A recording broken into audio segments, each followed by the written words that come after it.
ઈ ગોકુલેશ કૃષ્ણ છે એ મથુરેશ કૃષ્ણ બની ગયો, મથુરેશ પાછો દ્વારકેશ બની ગયો અને સોનાની દ્વારકાનો માલિક. પણ એના ભાઈબંધ, એના મિત્ર પોરબંદરનો સુદામા નામનો એક બ્રાહ્મણ, એક વિપ્ર, એને ખબર પડી કે મારો મિત્ર, મારો ભાઈબંધ એ દ્વારકાનો મહારાજા બન્યો. તું બન્યો દ્વારકાનો ધણી, જ્યાં છોગાળા રણ છોડ, ત્યાં તો મારા અંગના મરોડ, પછી હવ પલટાણા સાંભળા. સાહેબ પોરાના પલ્લા છૂટે છે સુદામાને. મારો ભાઈબંધ દ્વારકાનો અધિપતિ બન્યો. ઈ દ્વારકાના અખૂટ વૈભવમાં આળટવા વાળો ભગવાન કનૈયો છે. ઈ એક દિવસ સાંજના ટાણે ગોકુળ સામે જોઈ અને રોવે છે. ઈ ઉદ્ધવે જ્યારે ભગવાન કૃષ્ણને રોતા જોયા ત્યારે કીધું, પ્રભુ હવે તને કયા સુખની ખામી છે, શું કામ રોવસ તું? દ્વારકાનો ધણી ભગવાન દ્વારકેશ એ બોલ્યો છે, ઉદ્ધવ, એ તને નહીં સમજાય બાપ, હું શું કામ રહું છું એ તને નહીં ખબર પડે. કારણ કે દ્વારિકામાં કે છે મને એ હવ પ્રભુજી પધારો,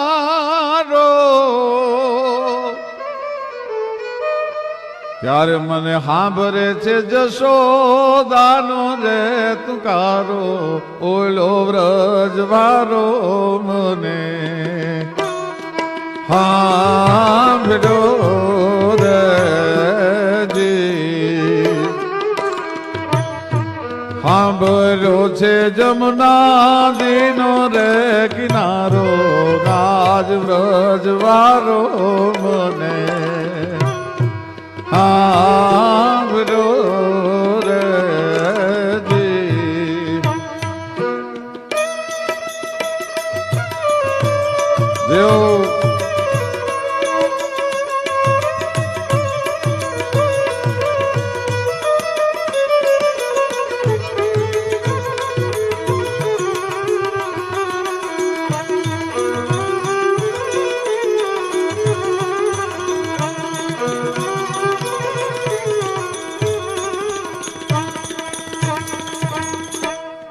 દ્વારિકાની ગલીઓમાં અગ્નિ ભારો, મારે હારો હતો ગોકુલિયાનો જોનગારો રે વ્રજવારો મને સાંભળ્યો રે જી. સાંભળ્યો છે જમુના દીનો રે કિનારો, બોલો વ્રજવારો મને સાંભળ્યો રે જી.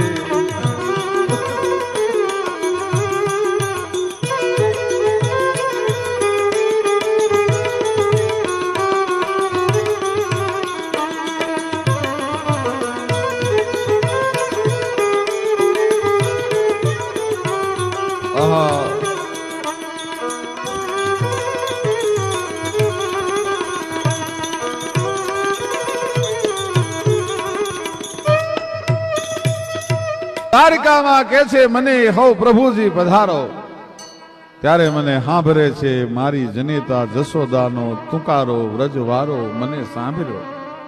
મને પ્રભુજી કહેવા વાળા અહીંયા ઘણાય છે, પણ અમૃત ભરેલ આપ તુકારો જનની તણો, બીજા ભણશે બાપ એ તો કોરા આખર કાગડા.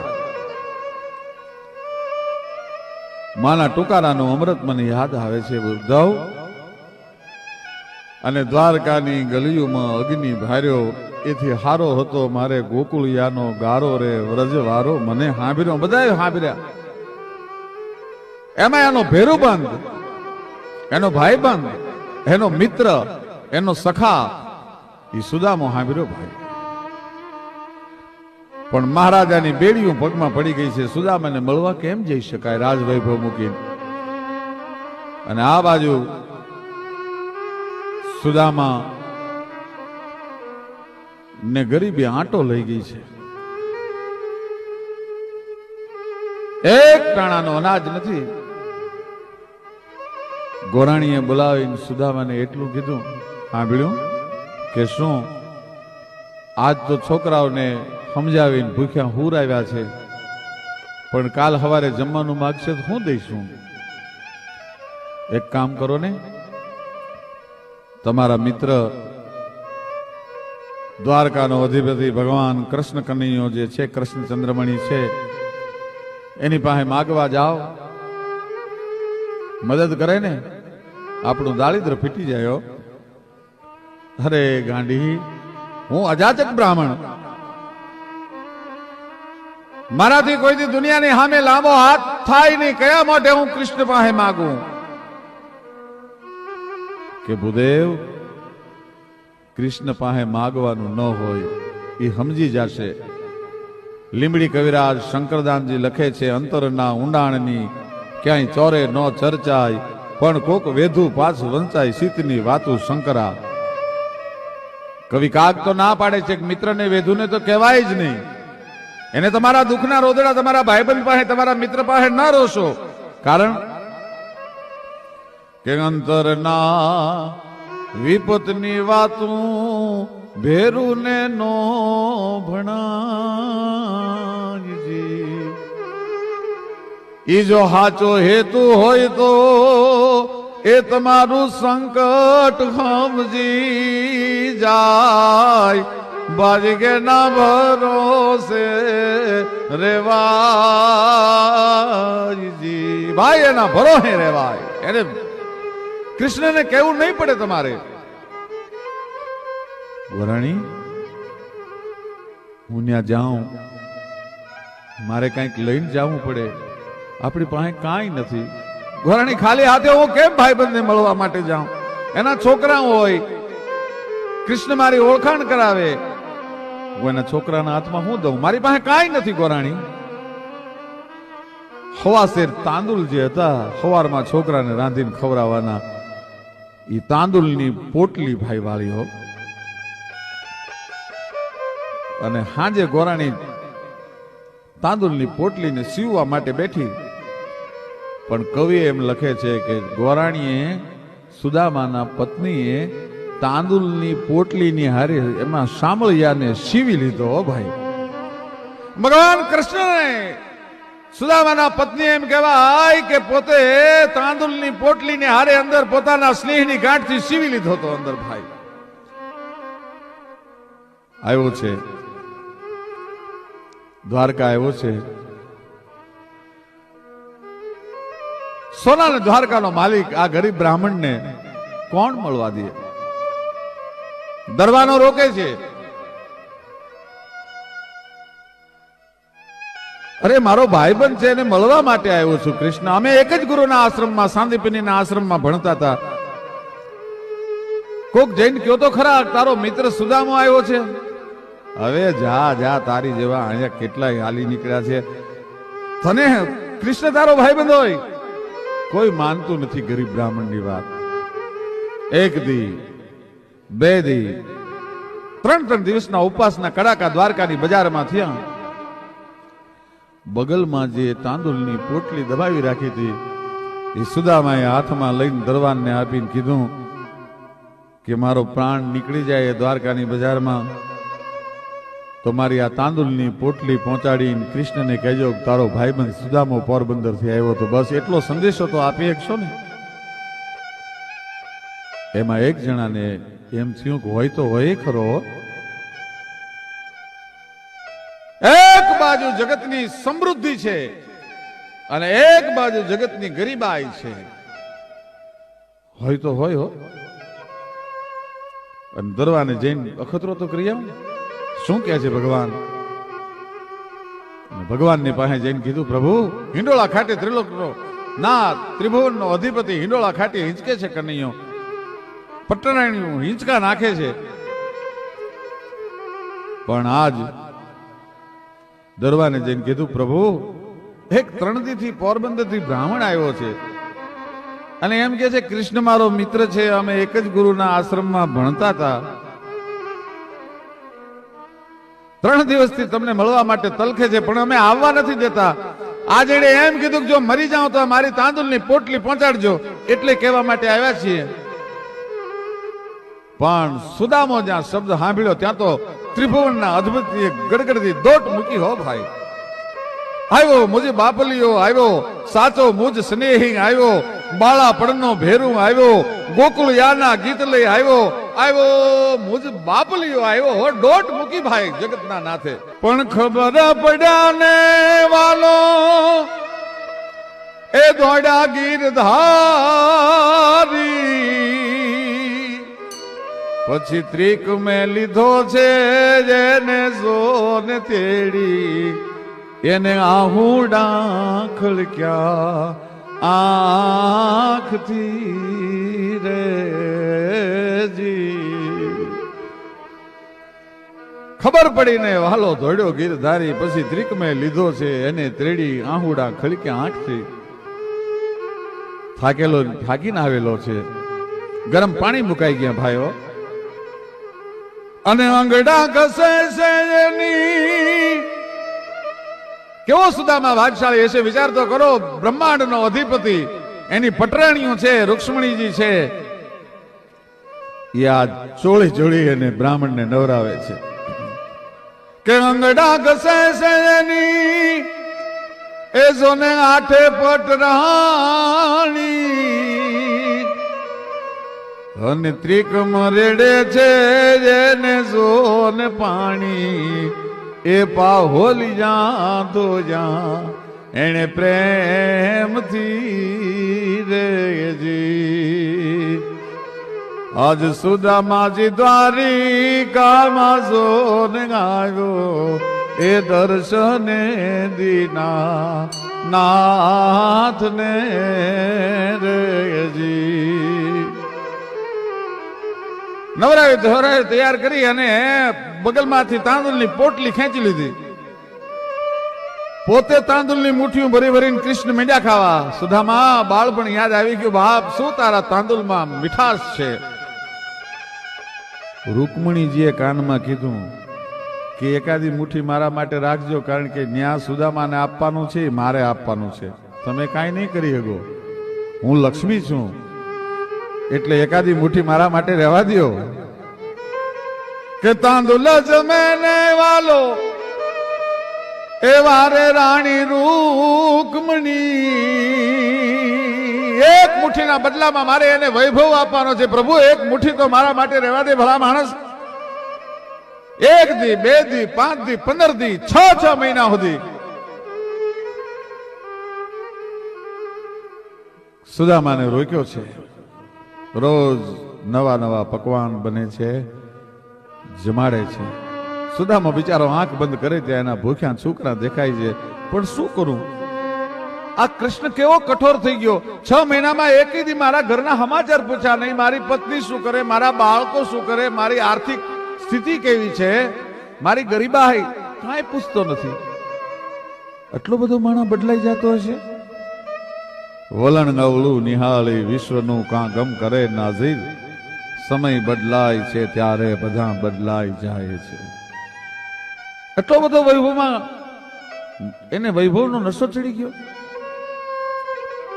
મારા બાળક કેમ દિવસો કાઢતા હશે, મારી પત્ની કેટલી મૂંઝાતી હશે. 6 મહિને કીધું કે પ્રભુ હવે હું રજા લઉં, મને જવા દો, મને મારા છોકરા યાદ આવ્યા છે.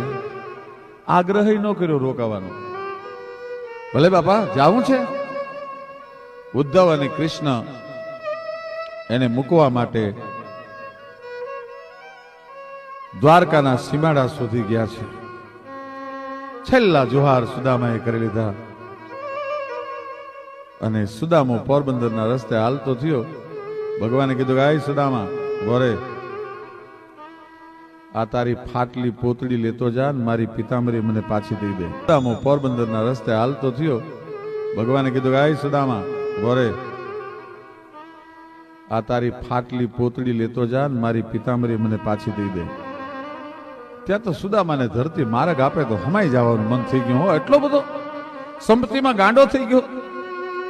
એક પોતળી પહેરી છે, એ પોતળીનો મારા અંગ ઉપર રહેવા દીધી, પણ તોય આ દેશનો વિપ્ર, દેશનો બ્રાહ્મણ એ ત્રિલોકના નાથનો આભાર માને છે કે એક પોતળી જો કૃષ્ણે મને આપ્યો હોત ને તો કોક દીક તો એમ કહેત ને કે આ પોતળી આપી હતી મારી હતી. હે પ્રભુ, તે મારું અજાચક વ્રત જાળવ્યું છે, તોય આભાર માને છે ભગવાનનો. પોતાની ફાટલી બિચારા પોતળી પહેરી સુદામો હાલતો થયો. એ સુદામો જ્યારે હાલતો થયો ત્યારે ઉદ્ધવે એટલું કીધું, પ્રભુ એક ચપટી તાંદુલમાં રૂક્ષ્મણીજી અને મહેલ ખડા કરી દીધા છે. તમે જો જરાક કાનમાં હાલતી વખતે સુદામાને કીધું હોત ને કે તારું દુઃખ તો હજારો જોજન દૂર વહી ગયું છે, તારા છોકરા સુખી છે, તારા પત્ની સુખી છે, તો બિચારા બ્રાહ્મણને દ્વારકાથી પોરબંદર સુધીનો થાક ન લાગતો. ત્યારે કૃષ્ણ રોતા રોતા બહુ સરસ બોલ્યા છે, ઉદ્ધવ, મારા આંગણે 6 મહિનાથી માગવા આવવા વાળો માણસ પોતાના મોઢેથી માગી ન શીખ્યો હોય તો હું દેવા વાળો કયા મોઢે કહી શકું કે મેં તને એટલું દીધું છે, મારાથી ન બોલી શકાય. અને એના માટે કવિની કલમ હાલે કે ચપટી ચોખા આપી દીધું વાલે બધું કુબેરનું દ્રગ રે, વાલે બધું કુબેરનું દ્રગ. એ જી નાથ ના નાથે એ મેર કરી ગણ માનું નથી, અપ સાહેબ બનું મિત્ર તો બનું જેવો, સુદામા ને માધવા જેવો, બનું મિત્ર તો બનું જેવો, સુદામા ને માધવા જેવો.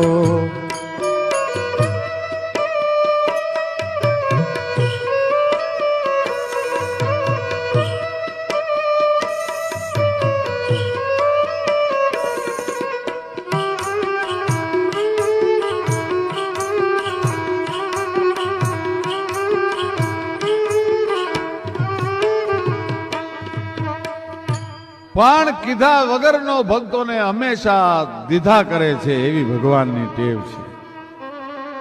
આવ તારા ગજ હેઠા મૂકી વજન મૂકીને વરવા, અરે 9 લખ તારા નીચે બેઠો કયે તુંબડે તરવા. પણ 14 ભુવનનો નાથ આવે એક ચપટી ધૂળની પ્રીતે, વજન કરે એ હારે મનવા, ભજન કરે એ જીતે. મીરાબાઈના હાથમાં ઝેરનો કટોરો આવ્યો, મીરા ધ્રુજી ગઈ. એક ફોરું જો જીભમાં પડે, જીભને માથે ટેરવાની માથે પડે તો તાળું 1 સેકન્ડમાં ફાટી જાય, આવું હળાહળ વિષ હતું. ભક્તો પણ ઘણીવાર બીના છે, પીવાય નો પીવાય, પીવાય નો પીવાય. મીરા મૂંઝાણા છે. ત્યાં તો કનૈયાને ફાળ ઉપડ્યો કે જો મીરા ઝેર નહીં પીવે ને તો મારા નામ ઉપર કાલ દુનિયા કોઈ ભરોહો નહીં કરે. અને મુરલીધર દેખાણો ભાઈ અંદર. આમ મીરાએ નજર કરી, ત્યાં તો કનૈયો દેખાણો વાહળી, બંસીધર દેખાણો ભાઈ. પછી મીરાએ નક્કી કરી લીધું કે આ ઝેર નહીં, મારે તો મારા કનૈયાને પીવાનો છે. ઝેરનો કટોરો મીરાબાઈ પી ગયા. માણસ ઝેરનો કટોરો રાણાજીએ જે મોકલ્યો તો પાછો વળતો હતો, એને મીરાબાઈએ એટલું કીધું, કાઈ ઉભો રે, ક્યાં જાસ? કે રાણાજી પાસે જાઉં છું.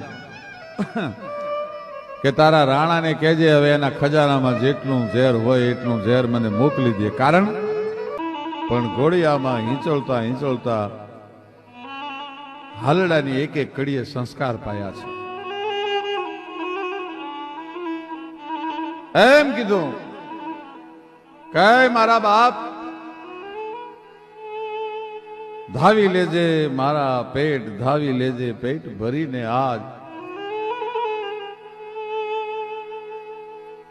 તેદી વાયુ ટાઢા મોતના વાસે, તેદી ખાવા ટાણું ક્યાંય ન રહેશે.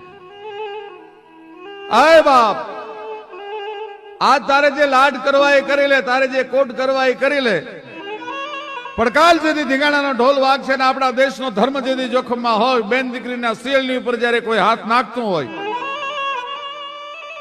તેદી વાયુ ટાઢા મોતના વાસે, હુવા ટાણું ક્યાંય ન રહેશે. તેથી આ શિવા, એ શિવાજી, પછી સુવાનું ટાણું નહીં રે, જમવાનું ટાણું નહીં રે.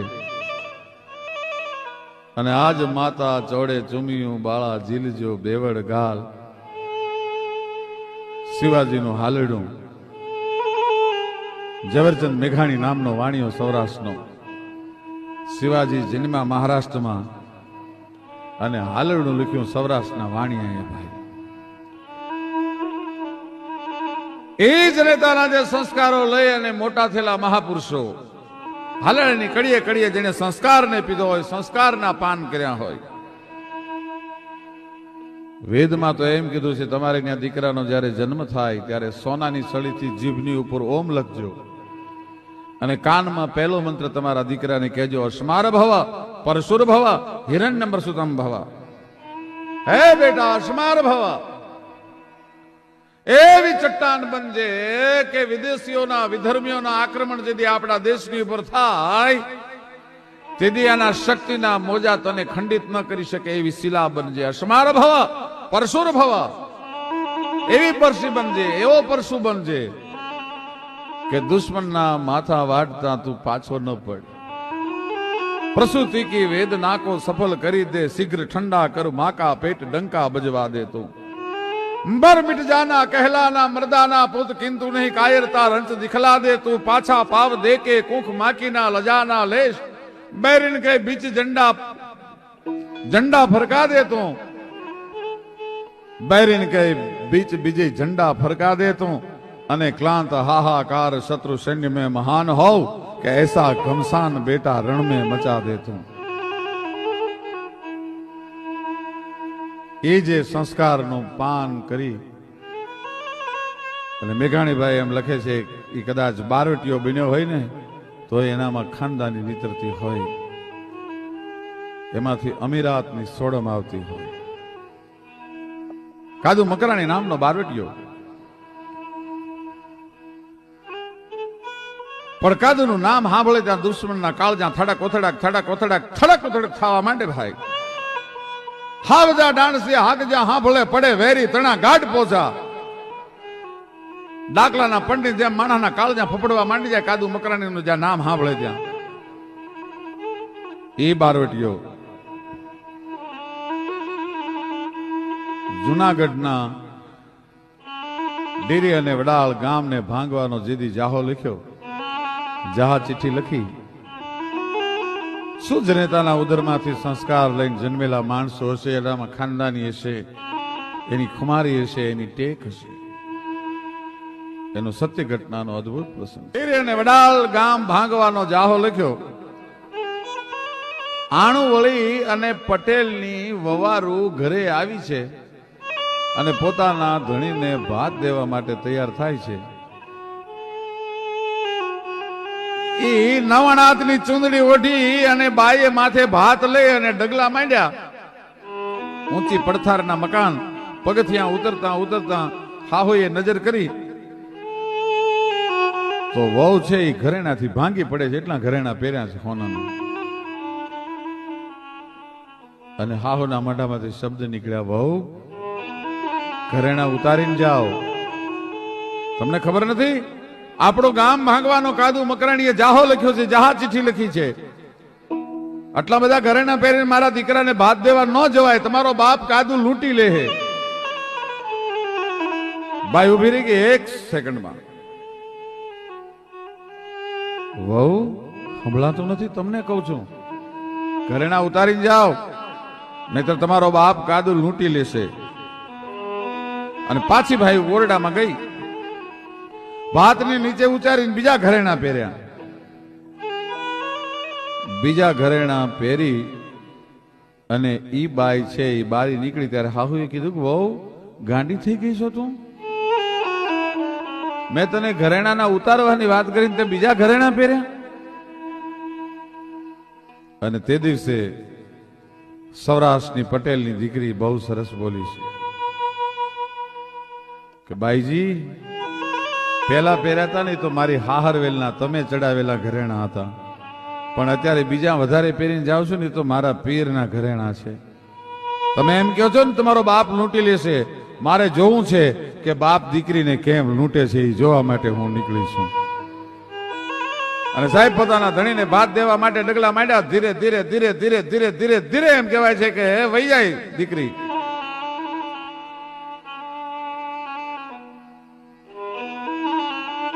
અને એમાં ડુંગરાની ગાળીઓની વચ્ચેથી હાંકડો રસ્તો માર્ગ નીકળ્યો. પોતાની વાડી થોડીક છેટે છે, ત્યાં બે બારવટિયા ઠેકીને આડા ફરીને ઉભા રહ્યા. હે ભાઈ, ઘરેણા ઉતારી દે, અમે બારવટિયા છીએ. તો કે ઘરેણા ઉતારી દેવા માટે જ આવીશું, પણ મારે એકવાર કાદુ મકરાણીને મળવું છે. એ બારવટિયાને એમ થયું કે 8 દિવસથી ઉપવાસના કડાકા વેઠીએ છીએ, એક ટાણાનું અનાજ નથી. આ બાઈના ઘરેણાથી ભૂખ ભાંગી જાય, દાળદર ભાંગી જાય એટલા બાઈ ઘરેણા પહેરી નીકળી છે. કાદુ પાસે લઈ જાય, કાદુ પાસે લઈ ગયા. પોતાના હાથનું ઓસીકું કરીને ડુંગરાની કંદરામાં કાદુ મકરાણી ગીરનો હાવજ હૂતો જ ભાઈ. પણ આમ જ્યાં એકને લઈ અને પોતાના 2 જુવાનડા આવે છે અને જોયા, ત્યાં કાદુની આંખ બદલાણી ભાઈ. 12 પ્રકારના વટને ધારણ કરી અને જે પોતાના અન્યાય થયો છે અને ન્યાય મેળવવા માટે રાજની સામે લડે અને બારવટીઓ કહેવાય. 12 પ્રકારના વટને ધારણ કરે. બેન દીકરીની સામે જવાય નહીં, બેન દીકરીનું સીલ લૂંટાય નહીં, સાધુ અને બ્રાહ્મણની ઉપર હાથ ઉપાડાય નહીં, ધર્મના કામમાં કોઈ દિવસ એમ કહેવાય છે કે ધાડ પડાય નહીં. એવા 12 પ્રકારના વટ જે ધારણ કરે. કાદુ મકરાણીના બારવટાનો નિયમ હતો, બેન દીકરીની આળ ન કરવી. કાદુને એમ થયું કે અમારા જુવાનોને ખબર નહીં હોય, અને હાકલ છૂટી ગઈ ભાઈ. આય કાફરો, આ દીકરીને લઈને શું કામ આવ્યા તમે? કે મકરાણી અમે નથી આવ્યા, એણે કીધું છે કે મારે મકરાણીને મળવું છે. મકરાણી ઉભો થયો ભાઈ, પણ હાવજ કહેવાળે ખંખેરીને ઉભો થાય, આળો મરડીને એમ આજ કાદુ મકરાણી ઉભો થયો. દીકરીની પાસે જઈને એટલું કીધું, બેટા તારે મને મળવું તું? હા બાપુ, હું ઘરેણા પહેરીને મારા ધણીને ભાત દેવા માટે તૈયાર થઈ, ત્યારે મારી હાહુએ એમ કીધું, ઘરેણા ઉતારીને જાઓ વહુ, નહીતર તમારો બાપ કાદુ તમને લૂંટી લે. એટલે ઓરડામાં જઈ અને મેં બીજા ઘરેણા પહેર્યા. એટલે મારી હાહુએ કીધું કે વહુ તને ખબર નથી પડતી, ઘરેણા ઉતારવાની વાત કરું છું. ત્યારે મેં કીધું કે પહેલા પહેર્યા તો હાહરવેલના હતા ને આ બીજા મારા પિયરના પહેરીને જાઉં છું. મકરાણી, મારી હાહોને જવાબ દઈને આવી છું, બાપ દીકરીને કેમ લૂંટે છે જોવા માટે આજ હું આવી છું. ઘરેણા લેવા એટલે લઈ લે તું. પણ બારવટીઓ કોઈ દી ધ્રુજે નહીં, બારવટીઓ કોઈ દી રોવે નહીં. પણ બારવટા કાદુ મકરાણી નામના બારવટિયાની પાપડના પડદા ભીના થઈ ગયા. સાબાસ મારા હોરઠની દીકરી, સાબાસ સાબાસ સાબાસ થવા માંડ્યો ભાઈ. અંદરથી ખમકારા માંડ્યા નીકળવા. બેટા, હવે તને લૂંટવાની વાત તો એક બાજુ રહી, મારે તને લૂંટાય નહીં. પણ તું તો મારી દીકરી થઈ કહેવા. તું જયારે હારે તને વળાવી હશે તેથી હું તને કાંઈ આપી શક્યો નથી, અને દીકરીને ખાલી હાથે મળાય નહીં. બેટા, 8 દિવસથી આ જંગલમાં ઉપવાસના કડાકા વેઠું છું, તને દેવા જેવું મારી પાસે કાંઈ નથી, પણ તને ખાલી હાથે પાછી ન મોકલાય. આ મારા ગુરુની આપેલી મારા હાથમાં જે વીંટી છે એ મારો પ્રાણ વયો જાય, પણ આ વીંટી કોઈને દઉં નહીં. પણ દીકરી, આ વીંટી તને કરિયાવરમાં આપું છું, અને તારે હાહુને જઈને કહી દેજે કે હવે તને લૂંટવાની વાત તો એક બાજુ રહી, પણ તારા 7 ગામના હિમાડામાં જો પગ મૂકું તો હું કાદુ મકરાણી ન કહેવા. ટીકેલા પુરુષો આ ધરતીમાં જન્મ્યા છે. ઝવેરચંદ મેઘાણી લખે છે કે મુળુ માણેક નામના બારવટિયાને, વાઘેર બારવટિયાને જેથી અમરેલીની કોર્ટમાં રજૂ કરવામાં આવ્યો એને ફાંસીની સજા થયેલી હતી. અને અંગ્રેજ અધિકારીએ એટલું કીધું કે આય મુળુ, એકવાર સલામ કરી દે, તારા બધા ગુના માફ. મુળુ મકરાણીએ કીધું, સાહેબ ફરીવાર બોલતો. હું તે કીધું એકવાર સલામ કર મુળુ માણેક, તારા બધા ગુના માફ. કે સાંભળી લે સાહેબ, મારો મુળુ મૂછે હાથ અને બીજો તરવારે તવા, પણ હોત જો ત્રીજો હાથ તોય નર અંગ્રેજને નમત નહીં. આ અંગ્રેજ બોલા, મારો એક હાથ મૂછની ઉપર હોય છે અને એક તરવારની મૂઠની ઉપર હોય છે. કદાચ ભગવાને ત્રીજો હાથ આપ્યો હોય ને તોય ગોલા હું તને સલામ ન કરું. ભલા માણસ, ફાંસી આપી હોય તો આપી દે, મૂળું મૂછે હાથ, બીજો તરવારે તવા, હતજો ત્રીજો હાથ તોય નર અંગ્રેજને નમત નહીં. આ તો બધા ઇતિહાસના પ્રસંગો છે, જૂના પ્રસંગો છે. પણ જનેતાને એના ધાવણનું એટલું ગૌરવ હતું. આઝાદીનો સંગ્રામ ચાલતો હતો. નહીં ભાલા, નહીં બરસિયું, નહીં તરવાર્યું તોપ, પણ તારું કટક કાળો કોપ વણ હથિયારે વાણિયા. તારી પાસે નહીં ભાલા, નહીં બરસિયું, નહીં તરવાર્યું તોપ.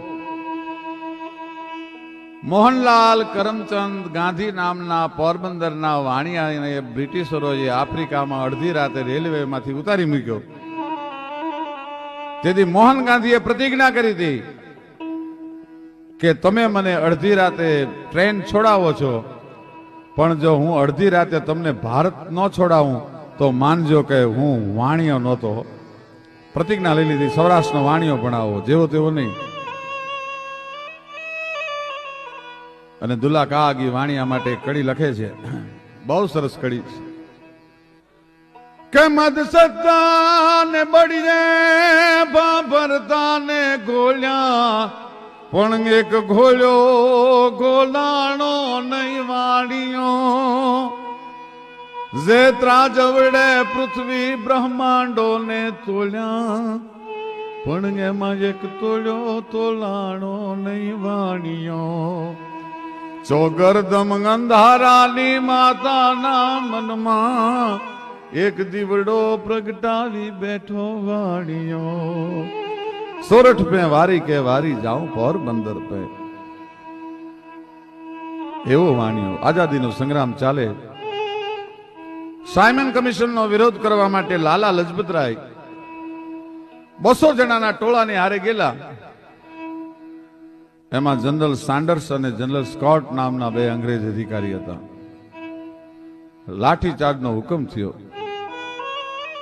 એમાં જનરલ સાન્ડર્સના હાથમાં જે હોકી ફરતી હતી, એ ફરતી ફરતી છે, એ હોકી લાલાજીના કપાળમાં લાગી ગઈ. હેમરેજ થયું, એનું અવસાન થયું. એને દેહને દર્શન કરવા માટે મૂકવામાં આવ્યો. બધાય જ્યારે આવ્યા, એમાં ભગતસિંહને ખબર પડી ભાઈ, પણ મર્દ શીશ પર નવે, મર્દ બોલી પહેચાને, મર્દ ખિલાવે ખાજ, મર્દ ચિંતા નહીં માને, મર્દ લેજ નરદેજ, મર્દ કો મર્દ બચાવે, ગહરે સા કરે કામ, મર્દ કો મર્દ અહીં આવે. એવું મર્દનું ફાડ્યું ભગતસિંહ ભાઈઓ.